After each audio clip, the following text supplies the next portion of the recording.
நீ நம்ம பார்க்க போகிறது 6வதுல ஃபர்ஸ்ட் டேர்ம் தமிழ் மட்டும் பார்க்க போகிறோம். ஃபர்ஸ்ட் லெசன் வந்து இன்பத்தமிழ், ஆசிரியர் வந்து பாரதிதாசன். ஃபர்ஸ்ட் எடுத்து என்னன்னா சொல்லும் பொருளும். நிருமித்த அப்படின்னா உருவாக்கிய, விளைவு அப்படின்னா வளர்ச்சி, சமூகம் மக்கள் குழு, அசதி சோர்வு, ஆசிரியர் குறிப்பு. இயற்பெயர் வந்து சுப்ரத்தினம், கனக சுப்ரத்தினம் கூட சொல்லுவாங்க. இவருடைய பாடல் உள்ள கருத்துக்கள் அப்போ என்னென்னு பார்த்தோம்னா பெண் கல்வி, கைம்பெண் மறுமணம், பொது உடைமை, பகுத்தறிவு. இவருக்கு சிறப்பு பெயர்கள் இருக்கு. என்னென்ன அப்படின்னா புரட்சிக்கவி பாவேந்தர். அடுத்து இந்த பாடல் வந்து எதில் இடம்பெற்றிருக்கு அப்படின்னா பாரதிதாசன் கவிதைகளில் தமிழுங்க தலைப்பு கீழே இந்த இன்பத்தமிழ்ங்கிறது வந்து அமைஞ்சிருக்கு. இன்பத்தமிழ் இந்த பாட்டில் என்ன சொல்லியிருக்காங்க அப்படின்னு பார்த்தீங்கன்னா, தமிழுக்கு அமுதென்று பெயர், இன்பம் தரும் அந்த தமிழ் எங்கள் உயிருக்கு இணையானது. தமிழுக்கு நிலவென்று பெயர், இன்பத் தமிழ் எங்கள் சமூக வளர்ச்சிக்கு அடிப்படையான நீர் போன்றது. தமிழுக்கு மனம் என்று பெயர், அது எங்கள் வாழ்விற்காக உருவாக்கப்பட்ட ஊராகும். தமிழ் எங்கள் இளமைக்கு காரணமான பால் போன்றது. நல்ல புகழ் மிகுந்த புலவர்களுக்கு கூர்மையான வேல் போன்ற கருவியாகும். தமிழ் எங்கள் உயர்வுக்கு எல்லையாகிய வானம் போன்றது. இன்பத் தமிழ் எங்கள் சோர்வை நீக்கி ஒளிரச் செய்யும் தேன் போன்றது. தமிழ் எங்கள் அறிவுக்கு துணை கொடுக்கும் தோல் போன்றது. தமிழ் எங்கள் கவிதைக்கு வைரம் போன்ற உறுதிமிக்க வாளாகும். செகண்ட் லெசன் வந்து தமிழ் கும்மி. ஆசிரியர் வந்து பெருஞ்சித்திரனார். இவரோட இயற்பெயர் என்ன அப்படின்னா மாணிக்கம். இவரின் சிறப்பு பெயர் வந்து பாவலரேறு. இவரின் நூட்கள் என்னென்ன அப்படின்னா கனிச்சாறு, கொய்யாக்கனி, பாவிய கொத்து, நூறாசிரியம். இந்த மூணு கொஞ்சம் ரிலேட்டடாக இருக்குது. இது எப்படி ஞாபகம் வச்சுக்கோம் அப்படின்னா கனிச்சாறு, இதோட கன்னியூஷன் என்ன கொய்யாக்கனின்னு வச்சுக்கலாம். கனிச்சாறு எதுலேருந்து கிடைக்கிது? கொய்யாக்கனி. கொய்யாக்கனிங்கிற கொத்தா இருக்கலாம். கொய்யாக்கனா கொத்தா இருக்கும். அந்த மாதிரி பாவிய கொத்து அப்படின்னு சொல்லிக்கலாம். இவர் நடத்திய இதழ்கள் ஒரு 3 சொல்கிறாங்க. என்னென்ன அப்படின்னா தென்மொழி, தமிழ்ச்சிட்டு, தமிழ் நிலம். இவர் வந்து தனித்தமிழையும் தமிழ் உணர்வையும் பரப்பிய பாவலர் ஆவார். பாடப்பகுதி இந்த இது எதுலேருந்து கொடுத்துருக்காங்க, தமிழ் கும்மிங்கிறது எதுலேருந்து கொடுத்துருக்காங்க அப்படின்னு பார்த்தீங்கன்னா இவரோட கனிச்சாருன்னு சொல்லி பார்த்தோம்னா அந்த கனிச்சாரில் இருந்து கொடுத்துருக்காங்க. எடுத்து இடம்பெற்றுள்ளது. சொல்லும் பொருளும் இதில் என்னென்ன இருக்குது அப்படின்னா ஆழிப்பெருக்கு அப்படின்னா கடல்கோள், மேதினி அப்படின்னா உலகம், ஊழி அப்படின்னா நீண்டதொரு காலப்பகுதி, உள்ளப்பூட்டு அப்படின்னா உள்ளத்தில் அறியாமை அப்படின்னு சொல்லுவாங்க. தேர்ட் லெசன் பார்த்தீங்க அப்படின்னா வளர்த்தமிழ். இதில் முக்கியமான பாயிண்ட்ஸ் மட்டும் தான் நோட் பண்ணியிருக்கேன். ஒரு லைன் பை லைன் உங்களுக்கு தேவை என்ன தேவையோ அதை மட்டும் தான் இன்க்ளூட் பண்ணியிருக்கேன். ஃபர்ஸ்ட் எடுத்தோம் அப்படின்னா உலகில் 6000க்கும் மேற்பட்ட மொழிகள் உள்ளன. இதில் சில லைன்ஸ் வருது, கவனிச்சுக்கோங்க. யாமறிந்த மொழிகளிலே தமிழ் மொழி போல் இனிதாவது எங்கும் காணோம் அப்படின்னு கூறியவர் யார் அப்படின்னா பாரதியார். மூத்த மொழி என்று பிறந்தவள் என்று உணராத இயல்பினலாம் எங்கள் தாய், அது கூறியதும் பாரதியார் தான். இதில் வந்து நெக்ஸ்ட் மிக பழமையான இலக்கண நூல் அப்படின்னா தொல்காப்பியம். மிக பழமையான இலக்கண நூல் அப்படின்னா தொல்காப்பியம். தமிழ் பேசவும் படிக்கவும் எழுதவும் உகந்த மொழி. தமிழ் எழுத்துக்கள் பெரும்பாலும் வளஞ்சொலி எழுத்துக்களாகவே அமைந்துள்ளன. வளஞ்சொன்னா மோஸ்ட்லி என்னென்ன ரைட்லேருந்து போகிற மாதிரி தான்.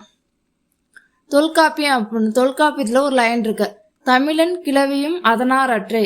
இது என்ன சொல்கிறாங்க அப்படின்னா தமிழன்கிற வேர்டு வந்து ஃபஸ்ட்டு இருந்த நூல் எது அப்படின்னு கேட்டிங்கன்னா தொல்காப்பியத்தில் தான் இருக்கும்.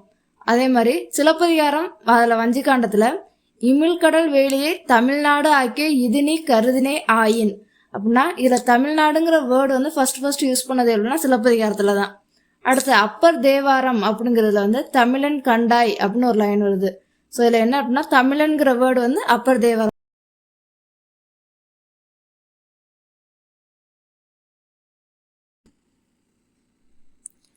திணை இருவகைப்படும்.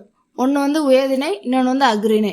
அக்ரிணை எப்படி பிரிக்கலாம் அப்படின்னு பார்த்தீங்கன்னா அல் ப்ளஸ் திணை, அதாவது உயர்வு அல்லாத திணை. அதே மாதிரி பாகற்காய் அப்படின்னா பாகு ப்ளஸ் அல் ப்ளஸ் காய், கசப்பு அல்லாத காய் அப்படின்னு பொருள்படும்.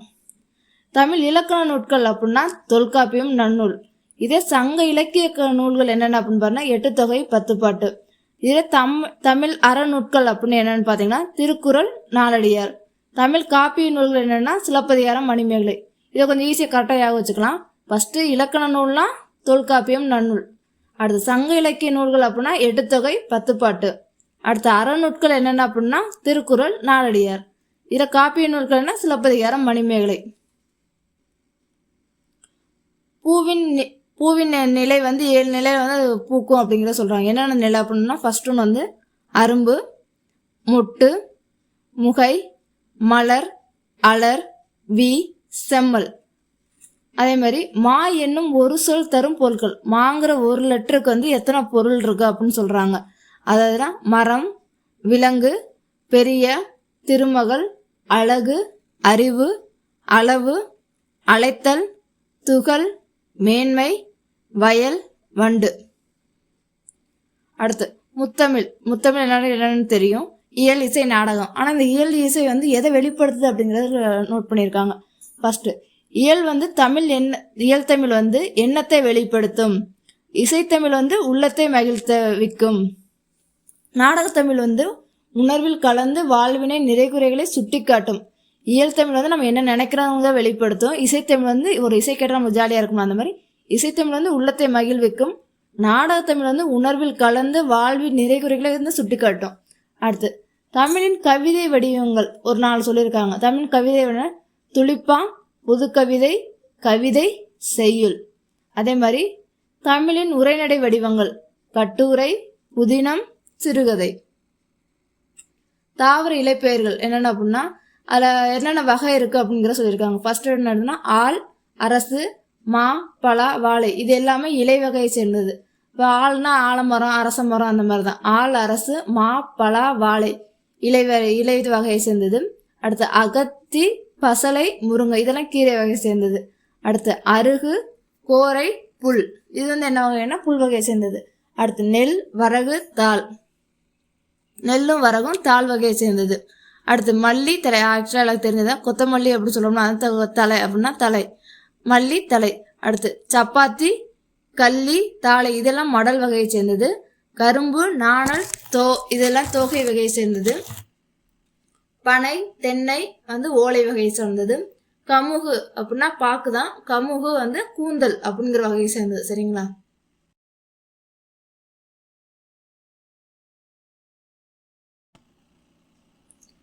தமிழ் எண்கள் எப்படி ஈஸியாக வச்சுக்கோமா ஒரு சின்ன ஷார்ட்கட் வச்சு வச்சுக்கலாம். கடலை உருண்டையை நுணுக்கி சமைத்து ருசித்து சாப்பிட அம்மா என்னை கூப்பிட்டார். இதுதான்.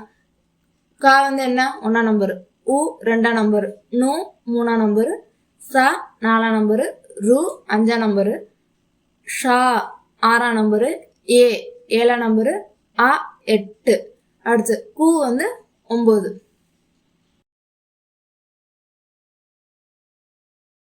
எந்தெந்த நூல்கள் கீழே இருந்ததுன்னு சொல்லியிருக்காங்க. வேளாண்மை அப்படின்னா கலித்தொகை திருக்குறள் இருந்திருக்கு. உழவர் வந்து நற்றிணை. பாம்பு, முதலை, மீன் குறுந்தொகை. வெள்ளம் 10 கோடை வந்து அகநானூறு. பார் அப்படின்னா பெரும்பானாற்றுப்படை. உலகம், ஊர், உயிர், மகிழ்ச்சி, புகழ், செல், ஒளி, முடி தொல்காப்பியம். மருந்து, அன்பு, மகிழ்ச்சி, அரசு அப்படிங்கிறவெல்லாம் திருக்குறள் அப்படிங்கிறது இருக்கு. தமிழ் காப்பியங்கள் 50 காப்பியங்கள் 5. அதே மாதிரி 5 காப்பியங்கள் 5 மொத்தம் 10 இருக்கு. ஃபர்ஸ்ட் 50 காப்பியங்கள் சிலப்பதிகாரம், மணிமேகலை, சீவக சிந்தாமணி, குண்டலகேசி, வளையாபதி. 5 காப்பியங்கள் என்னென்ன அப்படின்னு பார்த்தீங்கன்னா யசோதர காவியம், சூளாமணி, நாககுமார காவியம், உதயனகுமார காவியம், நீலகேசி. தொல்காப்பியத்துல வந்து உலகம் வந்து நிலம், நீர், காற்று, ஆகாயம், நெருப்பு ஆகியவற்றால் ஆனதுன்னு சொல்லியிருக்காங்க. இதே மாதிரி உயிர்கள் வந்து என்னென்ன அப்படின்னு பாத்தீங்கன்னா ஓரறிவு முதல் 6 அறிவு வரை உள்ளது உயிர்கள் அப்படிங்கிறாங்க. அடுத்து கடல் நீர் ஆவியாதல் பற்றி குறிப்பிட்டப்பட்ட நூல்கள் அப்படின்னா அந்த கடல் நீர் ஆவியாதல் பற்றி சயின்டிபிக்கா வந்து எந்தெந்த நூல்ல அப்பவே குறிச்சிருக்காங்க அப்படின்னு சொல்லியிருக்காங்க. அது என்னென்ன நூல்கள் அப்படின்னு பாத்தீங்கன்னா முல்லைப்பாட்டு, பரிபாடல், திருக்குறள், கார் 40, திருப்பாவை. அடுத்து நிலம், தீ, நீர், வழி, விசும்போடு 5 கலந்த மயக்கம் உலகம் ஆதலேன் அப்படின்னு தொல்காப்பியில குறிப்பிட்டிருக்காங்க. அடுத்து கடல் நீர் முகந்த கமஞ்சூல் எழிலி கார் 40. நெடுவெல் ஊசி நெடுவசி பறந்தவடு 10. கோட்சுரா எரிந்தன சுருங்கிய நரம்பின் முடிமுதிர் பரதவர் நற்றிணை. திரையும் போதா சிறுபுல் நீர் நீண்ட பனையளவு காட்டும் அப்படிங்கிற திருவள்ளுவமாலை கபிலர். தமிழ் பயின்ற அறிவியல் அறிஞர்கள் 3 பேரு. ஃபர்ஸ்ட் ஒன்று வந்து ஏபிஜே அப்துல் கலாம், மயில்சாமி அண்ணாதுரை, கை சிவன் அப்படிங்கிற 3 பேர். அடுத்து கலைச்சொற்கள் என்ன அப்படின்னா வலஞ்சொலி கிளாக் வைஸ், இடஞ்சொலி ஆன்டி கிளாக் வைஸ், இணையம் இன்டர்நெட், புலனம் வாட்ஸ்அப், மின்னஞ்சல் இமெயில், முகநூல் ஃபேஸ்புக், செயலி ஆப், புலனம் வாட்ஸ்அப், தேடுபொறி சர்ச் என்ஜின். அடுத்து சிலப்பதிகாரம் ஆசிரியர் இளங்கோவடிகள். ஆசிரியர் குறிப்பு என்னன்னு பார்த்தீங்கன்னா இளங்கோவடிகள் சேர மன்னர் மரபை சேர்ந்தவர். இவர் காலம் 2ஆம் நூற்றாண்டு. தமிழின் முதல் காப்பியமான சிலப்பதிகாரத்தை எழுதியது இவர் தான். அது சிலப்பதிகாரத்தை முத்தமிழ் காப்பியம், குடிமக்கள் காப்பியம் அப்படின்னு சிறப்பு பெயர்கள் இருக்கு. அடுத்து சிலப்பதிகாரமும் மணிமேகலை இரட்டை காப்பியங்கள் அப்படின்னு சொல்லுவாங்க. சொல்லும் பொருளும் திங்கள் நிலவு, கொங்கு மகரந்தம், அலர் மலர்தல், திகிரி ஆணைச்சக்கரம், பொற்கோட்டு பொன்மயமான சிகரத்தில், மேரு இமயமலை, நாமநீர் அற்றம் தரும் கடல். அடுத்து காணி நிலம். ஆசிரியர் பாரதியார். ஆசிரியர் குறிப்பு பாரதியார் 20ஆம் நூற்றாண்டைச் சேர்ந்தவர். இவரது இயற்பெயர் சுப்பிரமணியன். எட்டயபுரம் மன்னரால் பாரதி என்னும் பட்டம் வழங்கி சிறப்பிக்கப்பட்டவர். இவர் கவிதைகளில் விடுதலை உணர்வு, மண்ணுரிமை, பெண்ணுரிமைக்காக பாடியவர். இவரின் நூட்கள் பாஞ்சாலி சபதம், கண்ணன் பாட்டு, குயில் பாட்டு. சொல்லும் பொருளும் காணி அப்படின்னா நில அளவை குறிக்கும் சொல். மாடங்கள் அப்படின்னா மாளிகையின் அடுக்குகள். சித்தம் உள்ளம், கிணறு கேணி. சிறகின் ஓசை பறவைகள் இடம்பெயர்ல வலசை போதல் அப்படின்னு சொல்லுவாங்க. இது எதை அடிப்படையா வச்சு போகும் அப்படின்னா பறவைகளை ஊரை விட்டு ஊர் போறதுதான் வலசை போதல். இது எதை அடிப்படையா கொண்டு இடம்பெயர்வு அப்படின்னா நிலவு, விண்மீன், புவியீர்ப்பு புலம் ஆகிய 3 வச்சுதான் அது அடிப்படையா வச்சுதான் அது ஒரு இடத்துல இருந்து இன்னொரு இடத்துக்கு போகுது. அடுத்து மோஸ்ட்லி இது வடக்கிலிருந்து தெற்கு நோக்கியும் மேற்கிலிருந்து கிழக்கு நோக்கியும் பறவைகள் வலசை போகின்றன. வலசை போகும்போது பறவையின் உடல்ல சில மாற்றங்கள் ஏற்படும். அது என்னென்ன அப்படின்னு பாத்தீங்கன்னா தலையில் சிறகு வளர்தல், இறகுகளின் நிறம் மாறுதல், உடலில் கொத்தாக முடி வளர்தல். அடுத்து கப்பல் பறவை. இந்த கப்பல் பறவைங்கிறது சிறகு அடிக்காமல் கடலையும் தாண்டி பறக்கும் பறவை. தரை இறங்காமல் 400 கிலோமீட்டர் வரை பறக்கும். இதற்கு 2 பேர் இருக்கு அப்படின்னு என்னென்ன அப்படின்னு பாத்தீங்கன்னா கப்பல் கூளைக்கடா, கடற்கொள்ள பறவை. 1500 ஆண்டுகளுக்கு முன்பு வாழ்ந்த சத்தியமுத்த புலவர் நாராய் நாராய் செங்கல் நாராய் என்கிற பாடல எழுதியிருக்கிற. அப்பவே இது எதை பத்தி கூறுது அப்படின்னா அந்த பறவைகள் இடம்பெயர்து இல்ல, அதாவது வலசை போதுன்னு சொல்றோம்ல, அதை பத்தி கூறுறதுதான் இந்த பாடல். ஐரோப்பாவில தமிழகத்திற்கு செங்கல் நாரைகள் வருவதுண்டு. வெளிநாட்டு பறவைகளுக்கு புகலிடமாக இருப்பது தமிழ்நாடு தான். அழிந்து வரும் பறவை சிட்டுக்குருவி. சிட்டுக்குருவி நிறம் பாத்தீங்க அப்படின்னா பழுப்பு நிறம். இதுல ஆண்குருவி எப்படி இருக்கும்னா தொண்டை பகுதி கருப்பு நிறத்தில் இருக்கும். பெண் குருவி மங்கிய பழுப்பு நிறத்தில் இருக்கும். இவை கூடு கட்டி வாழும் பறவை. இது 3-6 முட்டைகளிடம் 14 நாட்கள் அடை காக்கும். இது துருவ பகுதியில் மட்டும் வாழாது, மற்றபடி மனுஷங்க எங்கெங்கெல்லாம் வாழ்றாங்களோ அந்த இடத்துல எல்லாம் வாழும். இமயமலை தொடர்கள் கூட 4000 மீட்டர் தொலைவில் வாழ்கின்றன. இதன் உணவுகள் என்னென்ன பார்த்தோம்னா தானியங்கள், புழு பூச்சிகள், மலர் அரும்புகள், இளந்தளிர்கள், தேன். இது வாழ்நாள் எத்தனை அப்படின்னு 10 to 13 ஆண்டுகள். இதன் அழிவுக்கு காரணம் இப்ப என்னென்ன அப்படின்னு பாத்தீங்கன்னா விவசாயத்திற்கு பூச்சிக்கொல்லிகள் பயன்படுத்துவதால் இதன் உணவான புழு பூச்சிகள் கிடைப்பதில்லை. அப்புறம் நவீன கட்டிடங்கள், செயற்கை வேலிகள் அமைத்தல், புதர் செடிகள் முன்னாடி மாதிரி இப்ப இல்லை, அதுதான் ரீசன்ஸ். ஸோ இதனால் நம்ம என்ன பண்ணா மரங்கள் முடிஞ்ச அளவுக்கு மரங்கள் நட வேண்டும், பூச்சிக்கொல்லிகளை தவிர்க்க வேண்டும். இதுல காக்கை குருவிகள்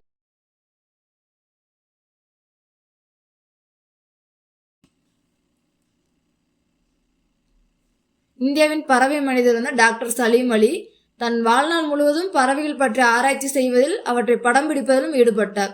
இவரின் வாழ்க்கை வரலாற்று நூலுக்கு கூட சிட்டுக்குருவின் வீழ்ச்சி என்று பெயரிட்டுள்ளார். சலீம் அலிகள் கூறிய வரிகள் என்னன்னு பார்த்தோம்னா மனிதன் இல்லாத உலகில் பறவைகள் வாழ முடியும், பறவைகள் இல்லாத உலகில் மனிதன் வாழ முடியாது. அதே மாதிரி உலகிலே நெடுஞ்சாலை, அதாவது 22,000 கிலோமீட்டர் பயணம் செய்யும் பறவை இனம் ஆர்டிக் ஆலா. ஆல்ரெடி நம்ம இதே மாதிரி பார்த்தோம். ஒன்று என்னன்னா கப்பல் பறவை. இது ஆர்டிக் ஆலா. இது 22,000 கிலோமீட்டர் வரைக்கும் பயணம் செய்யும். அடுத்து பறவை பற்றிய படிப்பு ஆர்த்தினாலஜி அப்படின்னு சொல்லுவாங்க. அதே மாதிரி உலக சிட்டுக்குருவிகள் தினம் மார்ச் 20. அடுத்து நெக்ஸ்ட் லெசன் கிழவனும் கடலும். 1954ஆம் ஆண்டு நோபல் பரிசு பெற்றது. இதன் ஆசிரியர் வந்து ஏர்னஸ்ட் ஹெமிங்வே. கலைச்சொற்கள் என்னென்ன அப்படின்னு பார்த்தோம்னா கண்டம் அப்படின்னா கான்டினென்ட், அடுத்து தட்ப வெப்பநிலை கிளைமேட், வானிலை வந்து வெதர், வலசை மைக்ரேஷன், புகலிடம் வந்து சாங்சுவரி, புவியீர்ப்பு புலம் வந்து கிராவிடேஷனல் ஃபீல்டு. திருக்குறள் அகர முதல எழுத்தெல்லாம் ஆதிபகவன் முதற்றே உலகு. மீனிங் என்ன அப்படின்னு பார்த்தீங்கன்னா எழுத்துக்களின் தொடக்கம் வந்து அகரம், அதாவது அக்குன்னு சொல்லுவாங்க, அது போல ஆதிபகவன் தான் உலகிற்கெல்லாம் தொடக்கம் அப்படிங்கிறத எனக்கு மீனிங். அடுத்து விண்ணின்று பொய்ப்பின் விரிநீர் வியனுலகத்து உள்நின்று உடற்றும் பசி. மழை காலத்தில் பெய்யாது உலகத்து உயிர்கள் எல்லாம் பசியால் தின்னணும். மழை வந்து உரிய நேரத்தில் பெய்யல அப்படின்னா உலகில் உள்ள எல்லா உயிர்களும் பசியால் துன்பப்படும். கெடுப்பதும் கெட்டார்க்கு சார்வாய் மாற்ற அங்கே எடுப்பதும் எல்லாம் மழை. உரிய காலத்தில் பெய்யாது கெடுப்பதும் மழைதான், அதே மாதிரி பெய்து காப்பதும் மழைதான். செயற்கரிய செய்வார் பெரியர் சிறியர் செயற்கரிய செய்களாதார். பொருள் முடியாத செயலை முடித்து காட்டுபவர்கள் பெரியோர், முடியாது என்பவர்கள் சிறியவர்கள். அடுத்து தம்மின் தம்மக்கள் அறிவுடைமை மாநிலத்து மண்ணுயிர்க்கெல்லாம் இனிது. தம்மை விட தம் பிள்ளைகள் அறிவுடையர்கள் என்றால் பெற்றோர்களுக்கு மகிழ்ச்சி. ஈன்ற பொழுதின் பெரிதுவக்கும் தன் மகனை சான்றோன் என கேட்ட தாய். பெற்ற பிள்ளையின் புகழை கேட்ட தாய் பெற்றெடுத்த போது அடைந்த மகிழ்ச்சியை விட பெரும் மகிழ்ச்சி அடைவாள். அன்பிலார் எல்லாம் தமக்குரையர் அன்புடையர் என்பும் பிரியருக்கு. அன்பு இல்லாதவர்கள் எல்லாம் பொருளும் தமக்கே என்பார்கள், ஆனால் அன்புடையவர்கள் தம் உடம்பும் பிறருக்கு என்பார்கள். அன்பின் வலியது உயிர்நிலை என்பு தோல் போர்த்த உடம்பு. அன்பு இருப்பது தான் உயிருள்ள உடல், மற்றதெல்லாம் எலும்பும் தோலும் சொல்றாங்க. அடுத்து பணிவுடன் இன்சொலன் ஆதல் ஒருவருக்கு அணியல்ல மற்ற பிற. பணிவு இன்சொல்லும் ஒருவருக்கு மிகச்சிறந்த அணிகலன்கள். பணிவு இன்சொல்லும் தான் ஒருவருக்கு மிகச்சிறந்த அணிகலன்கள். இனிய உளவாக இன்னாத குரல் கனியிருப்ப காய்கவன் தற்று. பொருள் இனிய சொல் இருக்கும்போது கடுஞ்சொற்களை பேசுவது கனி இருக்கும்போது காயை உண்பது போன்றது. ஆசிரியர் குறிப்பு திருவள்ளுவர் வந்து 2000 ஆண்டுகளுக்கு முற்பட்டவன் சொல்றாங்க. இவருக்கு சிறப்பு பேர் வந்து வான்புகழ் வள்ளுவர், தெய்வ புலவர். 3 பிரிவுகள் என்னென்ன அப்படின்னா அறத்துப்பால், பொருள்பால், இன்பத்துப்பால். இது 14 கீழ்கணக்கில் 1, 133 அதிகாரங்கள், 1330 குறள்கள். திருக்குறளின் சிறப்பு பெயர்கள் என்னென்ன அப்படின்னு பார்த்தோம்னா உலக பொதுமறை, வாயுரை வாழ்த்து. அடுத்து அறிவியல் ஆத்திச்சூடி. ஆசிரியர் வந்து நெல்லை சு முத்து.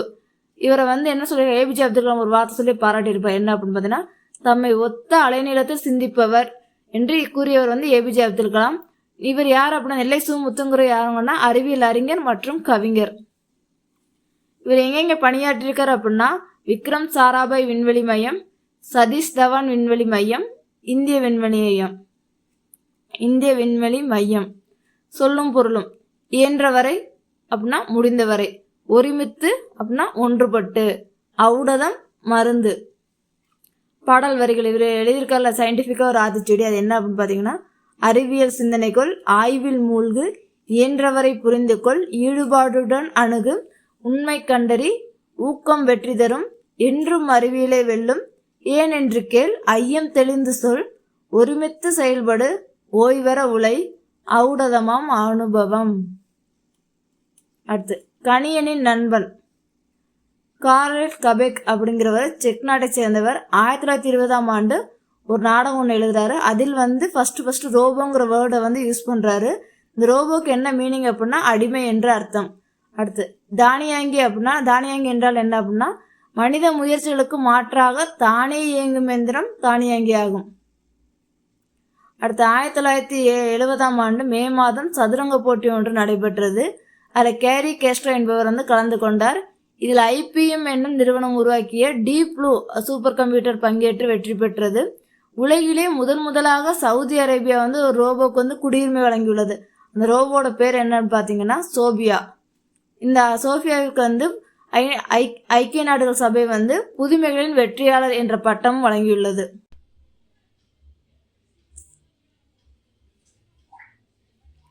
ஏபிஜே அப்துல் கலாம் பிடித்த நூல் வந்து திருக்குறள். அறிவு அற்றம் காக்கும் கருவி, செருவார்க்கும் உள்ளலி பிளாகா அரண். அடுத்த இதே மாதிரி இன்னொன்றுனா லிலியன் வாட்சன் எழுதிய விளக்குகள் பலதிருந்த ஒளி, அதாவது லைட்ஸ் ஃப்ரம் மெனி லேம்ப்ஸ். அப்புறம் சில பாடல் வரிகள் அதோட ஆசிரியர்கள் இருக்காங்க. தமிழே உன்னை நினைக்கும் போது தமிழன் என் நெஞ்சம் இனிக்கும் அப்படின்னு சொன்னவர் வந்து காசி ஆனந்தன். தேன் தோன்றியது போல மக்கள் நாவில் செந்தமிழே தோன்றி வளர்ந்தாய் அப்படின்னு கூறியவர் வந்து வாணிதாசன். மாமலை போற்றதும் மாமலை போட்டதும் நாமுனிர் வேடி உலகிற்கு அவன் அழிபோல் மேல் நின்று சுரத்தலான் அப்படின்னு சொன்னது வந்து இளங்கோவடிகள். தமிழுக்கு அமுதென்று பெயர், அந்த தமிழ் இன்பத் தமிழ் எங்கள் உயிருக்கு நேர் அப்படின்னு சொன்னவர் வந்து பாரதிதாசன். யாமறிந்த மொழிகளிலே தமிழ் மொழி போல் இனிதாவது எங்கும் காணும் அப்படின்னு கூறியவர் வந்து பாரதியார். நாராய் நாராய் செங்கல் நாராய் அப்படின்னு சொன்னவர் வந்து சத்திமுத்த புலவர். அடுத்து தென் திசை குமரி ஆடி வட திசைக்கு ஏகவர் ஆயின் அப்படின்னு சொன்னவர் சத்திமுத்த புலவர். அடுத்து காக்கை குருவிகள் எங்கள் ஜாதி என்று கூறியவர் பாரதியார். மனிதன் இல்லாத உலகில் பறவைகள் வாழ முடியும், பறவைகள் இல்லாத உலகில் மனிதன் வாழ முடியாது என்று கூறியவர் சலீம் அலி. அடுத்து வானை இழப்போம் கடல் மீனை இழப்போம் சந்திர மண்டலத்தில் கண்டு தெளிவோம் சந்தி திருப்பெருக்கும் சாத்திரம் கற்போம் பாரதியார்.